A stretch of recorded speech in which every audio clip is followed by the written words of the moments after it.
Hello, my name is Dena Gassner, and I'm working in collaboration for ARI to produce this video for you on transition. So the first key to success in transition is to start by having a very effective home and community environment for the individual. One of the very best resources I know of to help people who do not have autism, to help the individual they love and care for, to learn self-advocacy skills, to learn self-awareness, to learn strategies and skill design, to help them overcome their limitations is called Life and Love, Positive Strategies for Autistic Adults, written by Dena Gassner. And in it, she breaks down all kinds of personal living skills. We need to look first at where the person is going to wind up in adulthood. But self-advocacy starts the first time your child orders their own Happy Meal independently. It's something that goes on throughout the lifetime in baby steps. Other excellent resources are Asperger Syndrome and Owner's Manual 2 for Older Adolescents and Adults by Corin, Preparing for Life, the Complete Guide for Transitioning to Adulthood for Those with Autism and Asperger Syndrome by Jed Baker, the Integrated Self-Advocacy ISA Curriculum by Valerie Paradis, Students with Asperger Syndrome, A Guide for College Personnel by Wolf, Brown, and Bork, and again, Life and Love by Dena Gassner. The first thing we need to start with is integrating oneself. Unfortunately, many people who have Asperger's may go many, many years without a diagnosis. And as a result, they're no longer interconnected with themselves. They're not in touch with what they need. And if you don't know what you need or who you are, you can't ask for the services you require. So the first step is to be integrated. And that includes recognizing that autism is not something separate from yourself, wherever you are on the spectrum, autism or Asperger's, but that it's part of you, it's inherent to you. It's important that you be able to use the language that's necessary for you to get what you need. So if I'm asking for an accommodation, I will often refer to myself as having autism, even though I fall in the Asperger's realm of the spectrum. Very few people know what Asperger's syndrome is, but they do seem to have a more popular understanding of autism. And so if I explain to them that I have a form of autism commonly associated with other people that are artists or gifted individuals, they get a better understanding. But if I need to get on an airplane before everyone else, I just say I have autism. That's what works for me. And if you can't integrate yourself, if you can't do these steps, then you won't be able to ask for the support you need. Another thing that I personally found successful in my transition is to realize that who I am is who I am, and that's appropriate.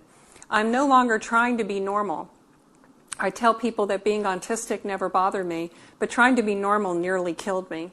Because when I'm trying to be normal, I'm giving all my energy and all my strengths and all my talents over to this superhuman effort that it takes for me to do what people expect. Instead, I'd rather be able to just explain to people, I'm sorry if I'm a little bit too direct, it's part of a disability that I have, or I struggle to process the information in this room because it's too noisy in the background. Sometimes it communicates that I have autism, sometimes it just communicates what I need. It doesn't really matter as long as it helps me be more successful. I've also given up traditional standards for what defines success. I no longer worry about working a traditional 40-hour work week. I have learned that many people have succeeded by learning differently. One of my friend's sons works in a program that I refer to as a hippie school, where it's a very small environment. The kids float in and out for instruction. They do a combination of schooling and homeschooling, and it works for them. I don't have a traditional marriage or traditional relationship with my husband.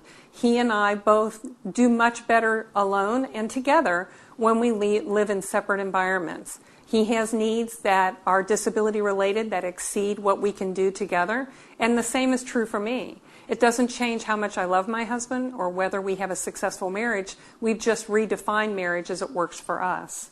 And it also means you may be able to get a different way of looking at the process of getting a diploma. Some students who can't tolerate the challenges of the social environment of high school would make a big decision to drop out of school earlier and complete their GED so they can move on to college more quickly. There are many different alternatives to achieving goals, and we need to not be stuck or trapped into just one. The other thing that we struggle with is the DSM criteria. The DSM criteria is in flux right now. There'll be a new DSM-5 coming out, and there's a lot of controversy about that, which we won't discuss today. But the DSM, in terms of defining who we are, doesn't really express much about Asperger syndrome. For example, it says there's no clinically significant general delay in language, to which I would say that having difficulty with pragmatics, expressive language, receptive language, fluency, modulation, and inference are all parts of language disorder. Theory of mind deficit is not mentioned in the DSM, but it's critical to the difficulties that we as people with autism experience. They say there is no clinically significant delay in the development of age-appropriate self-help skills and adaptive behavior. And that is sometimes the thing that most fractures the success of individuals.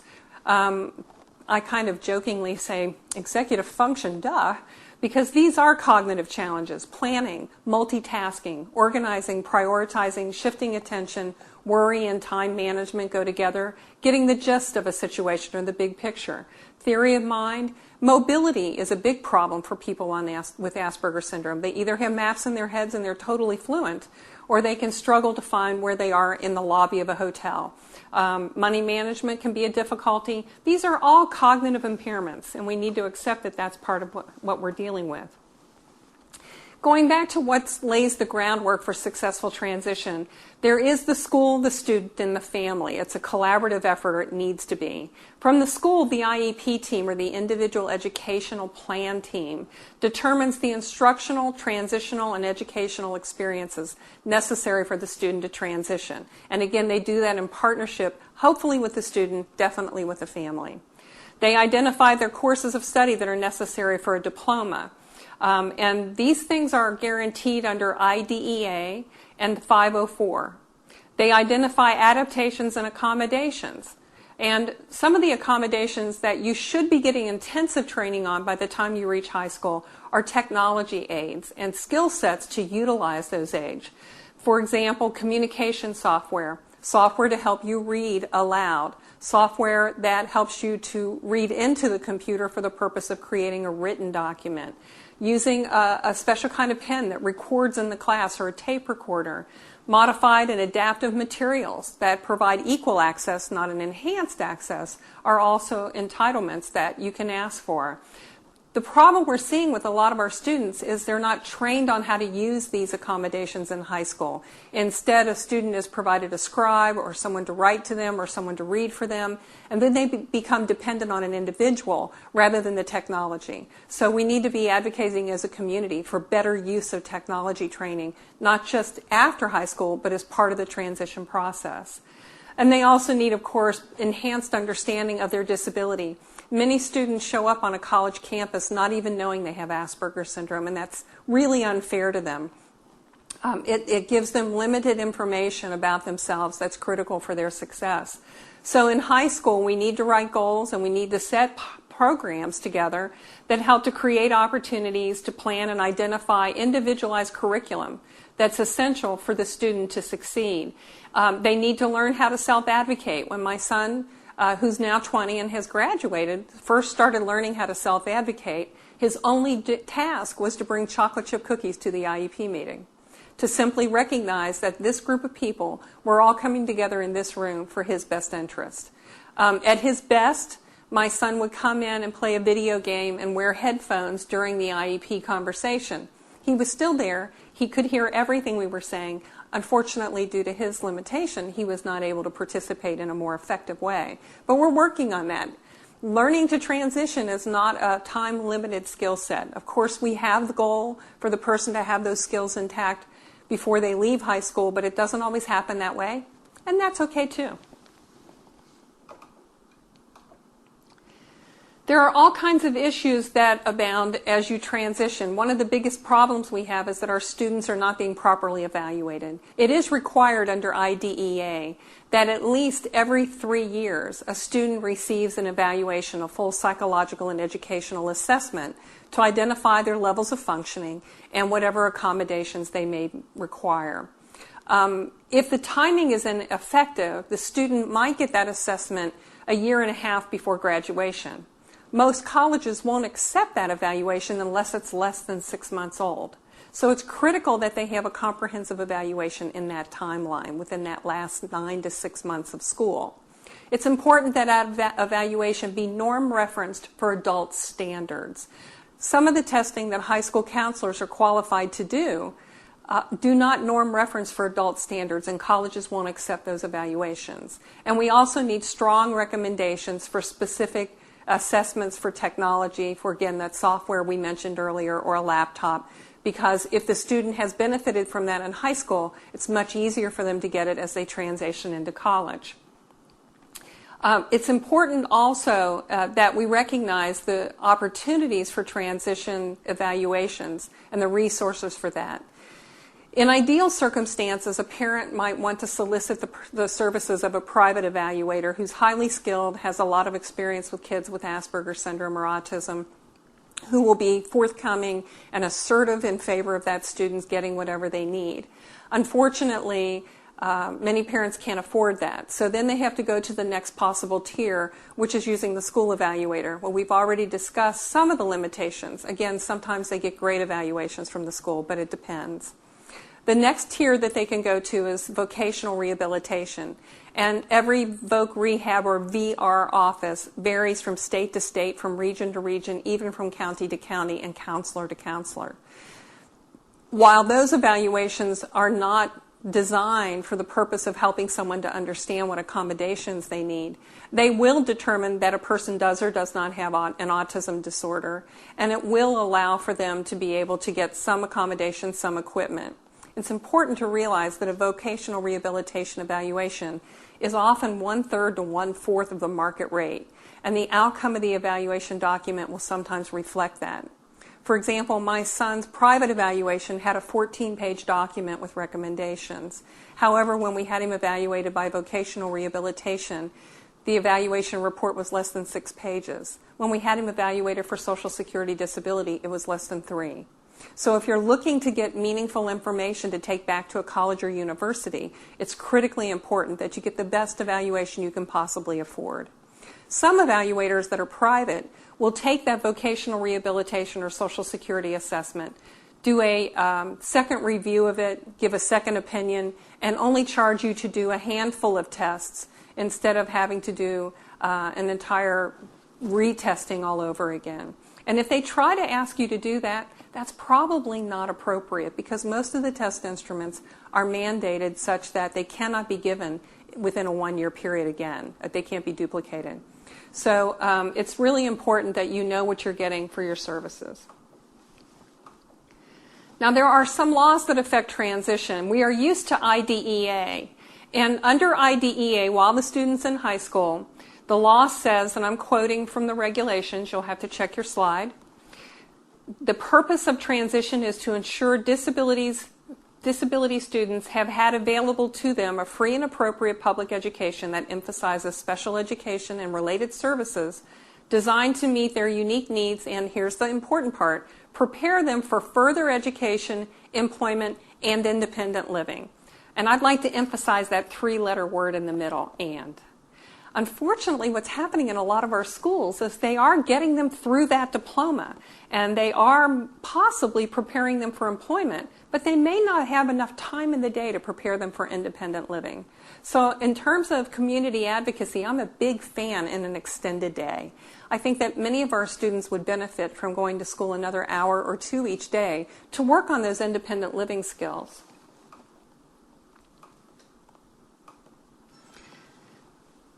The school's duties are that 12 to 18 months prior to the student's exit from school, the school district or the LEA will provide the Department of Human Services, voc rehab, and or Social Security disability at parent request or family request, the most current copies of all of the evaluations, including medical, psychological, vocational, and social evaluations, as well as the educational information in terms of transcripts and grades.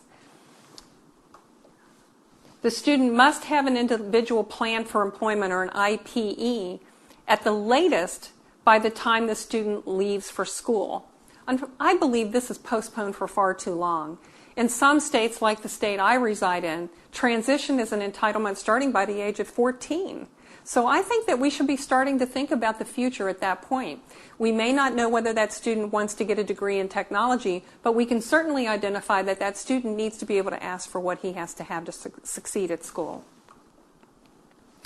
Now, when you go to college, your entitlement transfers over to Section 504, and it's an anti-discrimination law that applies to any entity that receives federal funding. So if a school gets federal financial aid, or they get Pell Grants, or they get any kind of support that comes through government entities, they have to even the playing field. They have to make it so that everyone has equal access. Under the ADA, there's more entitlements. It says that no covered entity, meaning a person with a disability, can be discriminated against because of a disability in regard to job application, procedures, hiring, advancement, discharge, which means termination, compensation, job training, or other privileges of employment. So if you've had a good evaluation, you're going to have to be left with 5 categories to address in transition. One is, what can you let go of? In other words, what things are you doing now to try to pretend to be normal or to try to pass for normal that is resulting in you using up all your precious limited energy and not allowing you to get what you need to get out of your day? And you can identify those things and make a conscious decision to let go of those. So, for example, I do very well in social situations where I'm the speaker, social situations where we're talking about my special interest, which happens to be autism, social situations where we're talking about an area of interest for me. At my husband's Christmas parties, talking housewife breaks my heart. So I've decided that I won't put myself through that. I either avoid the opportunity to be with those women, or I go in the kitchen and wash dishes. I look like a very helpful person, and I'm avoiding the torture of talking about housewifey things, which I don't like to do. I'm letting go of overcompensating in that area. I need to identify the things that are intact and which I easily master. I hope you find from listening to this that public speaking is something that I do without thinking. It is clearly what I do with the greatest amount of success with the least amount of effort. And I try to spend the majority of my workday doing that because it comes so easily to me and it's enjoyable for me. And it's effortless. I'm not putting forth an unreasonable amount of energy to achieve the goal in front of me. There are work skills that I need to have to succeed in employment which are easily mastered or supported by someone else. For example, I can't keep a timesheet. I'm very, very challenged at creating systems to do such a thing. So I have an administrative assistant that does all those things for me. There are some work goals that I know that I can't do. And those things are not achievable. They're not legitimate. It's irrelevant for me to continue to pursue them. So working in a social situation with other mental health providers, for example, instead of being in private practice, where I not only have to work with my clients, but I also have to work with my colleagues, would be very, very difficult for me. I can't sustain that much social interaction. So do you understand those tiers of employability? Even in school, when you transition, these same things have to be identified. What can you do independently, and what do you need support for? And it's important that the support be reasonable and not beyond equaling the playing field. And then the last category is personal management needs. My goal in life is to hire a wife. I hate doing housewife work. I hate cleaning. It isn't that I'm incapable of it, but it requires a tremendous amount of organization and mental effort on my part, and it's not important to me. I'd rather be reading a book on autism. How about you? So that's one of the things that I decided to do is I have a housekeeper twice a month. I also have a bookkeeper who manages all my financials, so I don't have to think about any of those things. And then my personal assistant does all my scheduling and planning. So I'm sort of like the Rolling Stones. I just show up and do my job, and that's all I have to think about. Before, when I had to think about all those things, I was not as successful as I am now. There are some decisions to make in terms of transition. Some families have to ask themselves the questions about Social Security. Social Security can give someone a safety net. It is often a ticket to services. It gives you guaranteed health care, which, by the way, is pretty good health care. And it also allows the person to have access to some services more readily than if they don't go for Social Security. We'll talk more about that. They could go to vocational rehabilitation for services and funding.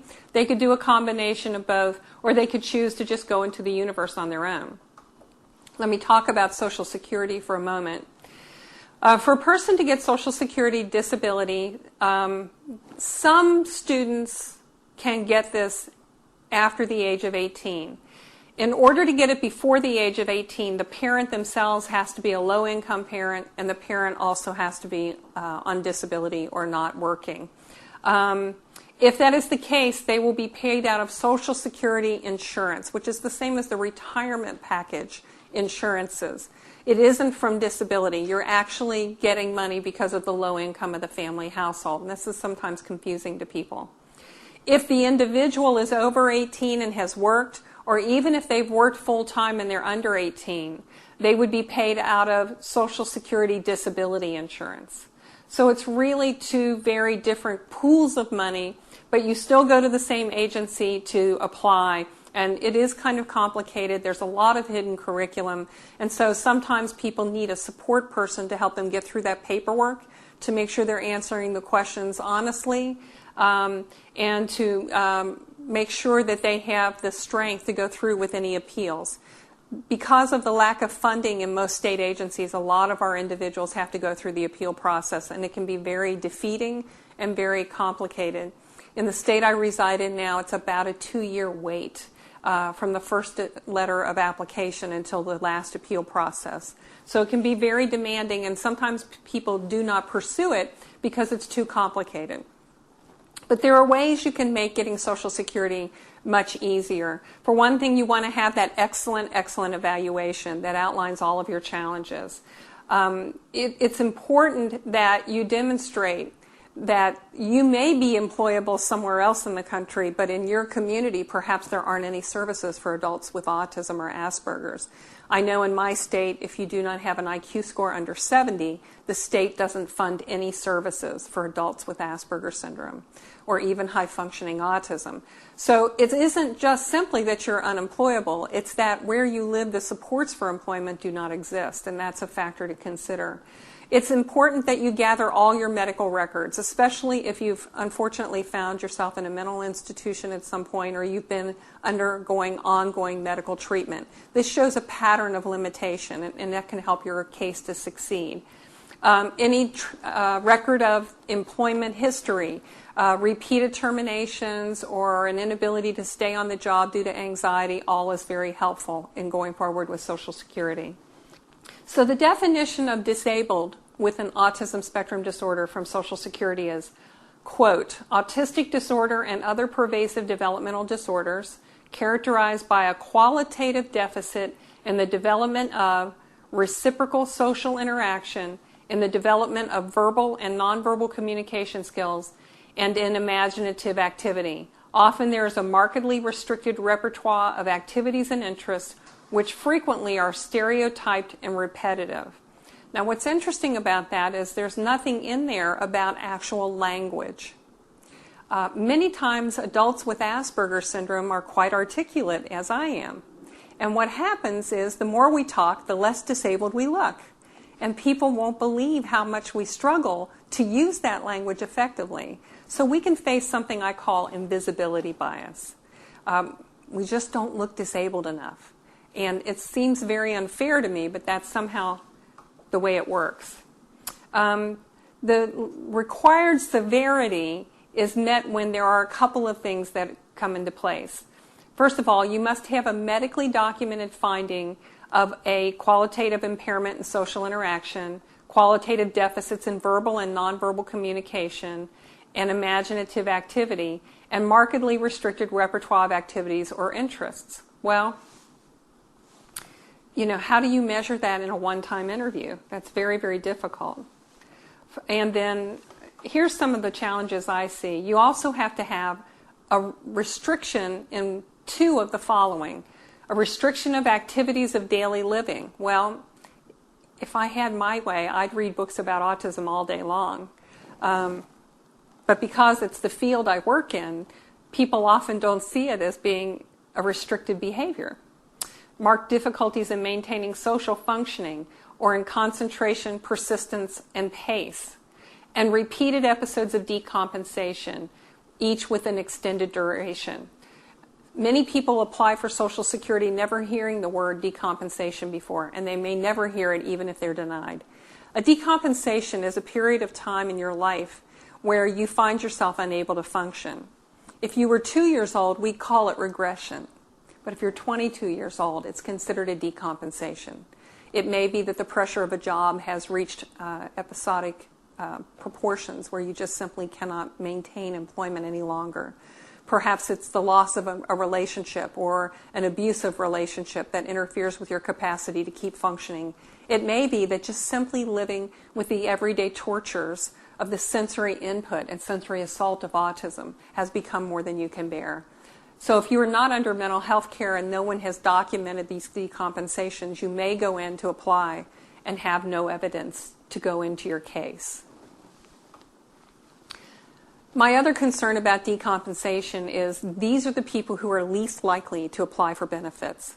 If you are in a state of decompensation, you cannot hardly get out of bed. It may also include depression. It may include incapacitating anxiety.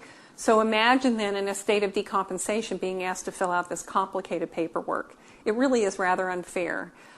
In my private practice, this is precisely what I do, is help people who are in a state of dysfunction to execute the skills necessary to get the supports that are out there. But again, if you are stuck, if you will, you may not be able to initiate, sustain, or even functionally understand the expectations in front of you. Sometimes our folks apply for disability services and they're doing quite well, thank you very much.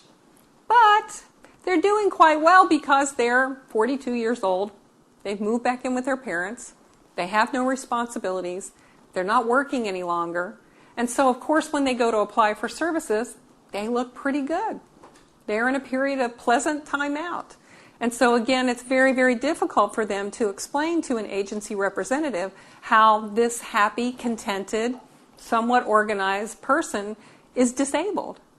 But that's what my job is as an advocate, is to come in and say, yes, they're doing well because they're doing nothing. When you add activities of daily living to the effort to go back to school or the effort to be employed, you see a whole different set of standards in a person who's much more challenged than what they can resemble in that appointment. Evaluators often evaluate our persons based on how they're functioning with all of these family-based supports, and that's unfair to us. We should be evaluated based on who we would be if we had no supports in our lives whatsoever. Many of our individuals who are applying for services have a brother or a sister or a parent that's helping them to get through life. What we have to portray in our Social Security documentation is who that person would be without those supports. And for many of us, that's a very frightening thought. And lastly, what affects us in getting our disability services in voc rehab is that we are conditioned for a very, very young age to be behaviorally appropriate, to put on a facade, and to pretend to be normal. And as a result of that pretending to be normal cycle, it becomes very difficult sometimes for people to separate this false facade from who they really are. And the reality of it is, people who mask those manifestations may not be completely intact at any point. There's always something missing. So something is always sacrificed. The question is, how are you going to prioritize your needs and your abilities to be as successful as you can be? When you get your diagnosis, it is perfectly okay to advocate to your diagnostician. In fact, you need to tell your diagnostician what the purpose of the document is for. If you're getting an evaluation for the purposes of going to college, you need to tell them that and ask for specific recommendations for accommodations. You may even want to ask them to please specifically, if it's for Social Security, use the term autism spectrum disorder instead of Asperger's. In many states, people with Asperger's don't qualify for services, but it's okay to say autism spectrum disorder of the Asperger's variety. That may make all the difference in the world, and simple twist of the language like that. You need to realize that the evaluators are not reporting necessarily to another mental health provider. Sometimes they act as though they are. What you need to remind them of is they are reporting to, most likely, an appeals judge. So the language needs to be usable by the public at large, and it needs to make sense to someone who's not a medical professional. Sometimes Social Security will send you to people that don't seem logical. When I applied for Social Security disability, believe it or not, the person they sent me to determine if I was able to work was a pulmonologist, a lung doctor, to see if I was autistic. He came in the room and I was curled up in the fetal position because of the fluorescent lights. I didn't have the Erlen lenses I wear now that help me with lighting and visual processing. And the carpeting on the floor was so overwhelming I was motion sick. And he reported that I looked fine to him. I don't know. I don't think they should have used him to do evaluations. But that resulted in me having to go through the appeals process. Let's talk about vocational rehabilitation. Their duties are to do whatever is necessary for a person to prepare for, secure, retain, or regain an employment outcome that's consistent with strengths, resources, priorities, abilities, and interest with an informed choice. Do you hear that there's something there that we assume is there that isn't? It doesn't say the job of vocational rehabilitation is to get you a college degree. The job of vocational rehabilitation is to get you a job. And due to resource limitations around the country, most vocational rehabilitation agencies will try to find the shortest path to that employment outcome. So if you want to get a 4-year degree, you need to say, I would like to secure a 4-year degree in order to get a degree in technology, or to teach college, or to play cello. But the employment outcome has to be the priority, not the degree in and of itself. Voc Rehab will want to be the party of last payment. So in other words, if you receive insurance, if you receive any community-based services, if you receive financial aid, you can get a Pell Grant, any of those things first, those things pay first. And then you're obligated to pay for whatever comes next. Now, some of the functional capacities you'll have to demonstrate limitations with include the following. Mobility.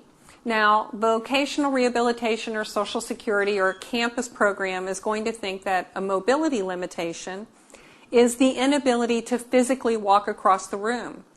But being unable to find your place on campus and get from one building to another is also a mobility limitation.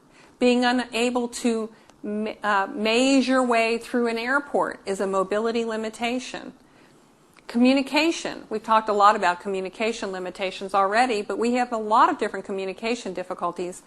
And being articulate may not be the difficulty, but being able to determine who to say what to in the right circumstances will definitely possibly be a problem. Self-care. We often think of self-care as a person with a physical limitation trying to bathe or shower themselves independently. But if you can't follow the steps and the sequence for taking care of yourself in terms of how you look and how you dress, that's a self-care limitation. Interpersonal skills. That goes right along with social interaction. Being able to get along with people in social situations may be a difficulty. Self-direction. My son has graduated with a 3.1 average. He managed the hockey team in high school, was very well accepted there, attended church 3 days a week. I wouldn't trust him to decide whether he would or would not have his appendix removed. He is not ready to make his own decisions in terms of self-direction. We certainly have him participate in decision making, but he needs some more time to evolve in that. And some of our people always need help with self-direction. Work tolerance. It is not simply can you get a job, but can you sustain the job? That's the magic Social Security word. Sustaining employment is very, very important. Some people can keep all the balls in the air and juggle everything for several weeks, several months even, but they may not make it through that first golden year of employment. And so work tolerance is very important. And then having the essential skills to do the job is another factor to be considered. It's very, very difficult when you're working with Social Security to walk this very fine line. With Social Security, you're actually reporting to them that your child is permanently disabled and can never in their lives ever hold employment.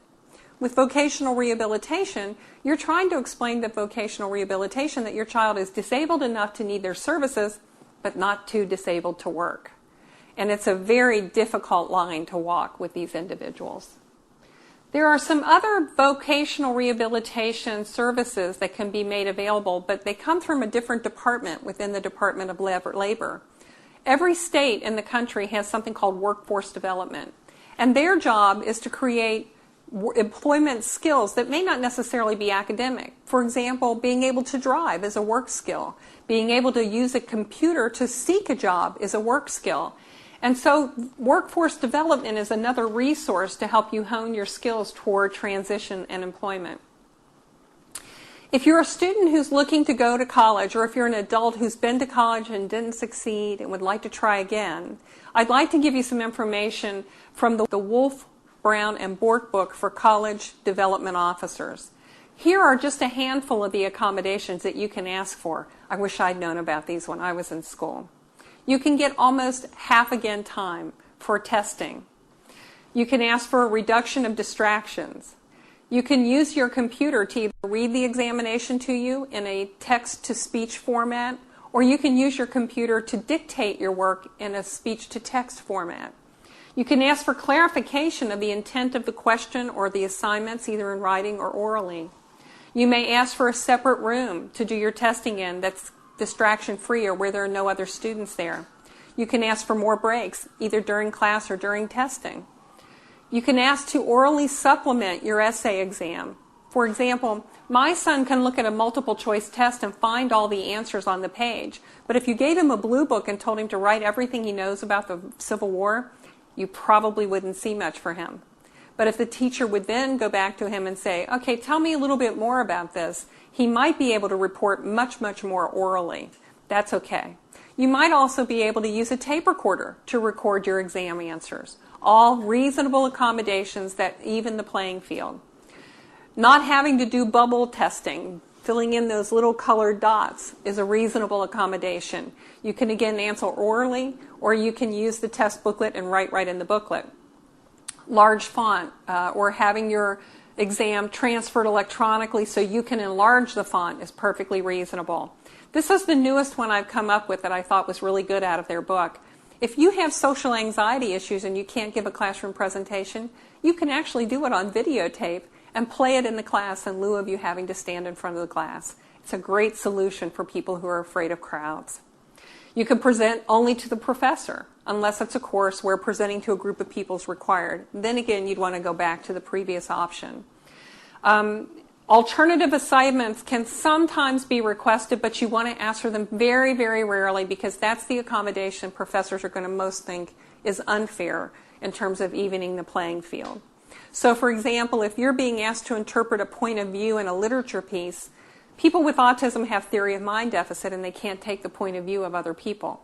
But perhaps they'll accept an alternative assignment that talks about the culture of the society. You're still talking about people, but you're not necessarily having to take point of view. But again, that's an accommodation you want to ask for rarely, according to the authors. You may ask because of anxiety not to be called on in class, or for the teacher to propose the question to you, move around the room doing other things, and then come back to you to give you adequate time to process the information. You may need a note taker, you may need audio taping of the class, or you may need both. In my son's case, he would need both. He would need to be able to go back and listen to the entire audio tape in context, but he may not be able to prioritize what the professor would write on the board or emphasize for notes that are really code for it's on the test. So he will need both services simultaneously. And then again, using a laptop for a variety of things and software that goes with it can be quite helpful. Getting assistance and understanding the content and the expectation, and you're on topic for the question being posed. Getting assistance by breaking assignments into smaller pieces. Getting assistance in managing larger deadlines. Again, the tape recorder's fine. Using sensory toys or some fidget device in your hands to help you stay focused in class is perfectly fine. Using an alternative form of the exam. For example, my son, again, only uses multiple choice test, fill in the blank test with a word bank so that he doesn't have to use his expressive language deficit to test. You can also use software that helps you to construct your thoughts for writing and use a calculator. And in many classes you're allowed to do that. So there's a lot of different things out there. Mostly it's going to be individualized. It's going to require specific interaction with the professor. It's going to require the support of disability support services throughout the whole process. And if you're over 18 and your parents don't have guardianship or conservatorship, the responsibility for all of this will fall on your shoulders if you're a young adult. So that's something to be considered. You know, if a parent wants some information, they can sign a power of attorney, but that still doesn't give them as much autonomy in interacting with the school as a guardianship or conservatorship. That's a topic for another day. There are different types of college opportunities out there. There are community colleges. Some are better than others. They do sometimes have developmental coursework, and sometimes that they have tutoring services that might be helpful to you. But many times the tutors are older peers that are also college students, and without that special education background, they may not be equipped to help alter how you receive the information so you can be successful. There are technical schools as an opportunity, and some people think that if you're going to study computers, for example, going the technical route's a better route. Unrealistically, though, sometimes the expectations to get in are much, much higher. In one school I know of, you have to have a 19 on the ACT, you have to have a 2.0 average, and you have to take high-level mathematics courses, and that sometimes rules out some of our students. So what we need to do in terms of advocacy is we must create meaningful, adequate, and appropriate programs that offer both remedial, academic, social, and life skills instruction for persons living with ASDs. We need to do this because academic progress for emerging skills is not done by 18 or 21 or even 25. People who have Asperger's that are succeeding in life are people who keep evolving and learning, and there needs to be a resource for that learning throughout the lifespan. Scatter skills can allow for academic progress in new skills that one has never even approached. For example, my son still can't do money math, but he made A's all through his geometry course. If they'd required that money math skill before they moved him through higher mathematics, we would have never known he had the ability to do that. Some students can take even just 1 year of college, and research shows that even 1 year can change the employability of a student, their independent living skills, and their sense of success. So it's important to help your student to realize if they only have 1 year of college, that's a success. Any forward momentum is success. It doesn't necessarily have to end in a degree. And I believe that students post-high school are just not developmentally ready to be immersed in the real world. I think they need an in-between transition plan between 21 and 25 to help them to continue to evolve. Our students really need the whole package. So in ending, I just hope that you've learned a lot about transition and about some of these agencies. I can tell you that I survived through the process of my own self-identification at the age of 38 in the middle of graduate school with 2 small children at home. And as soon as I figured out who I was and how my autism affected me, I was more capable of knowing what I needed, what to avoid, what my pitfalls were, and how to capitalize on my strengths.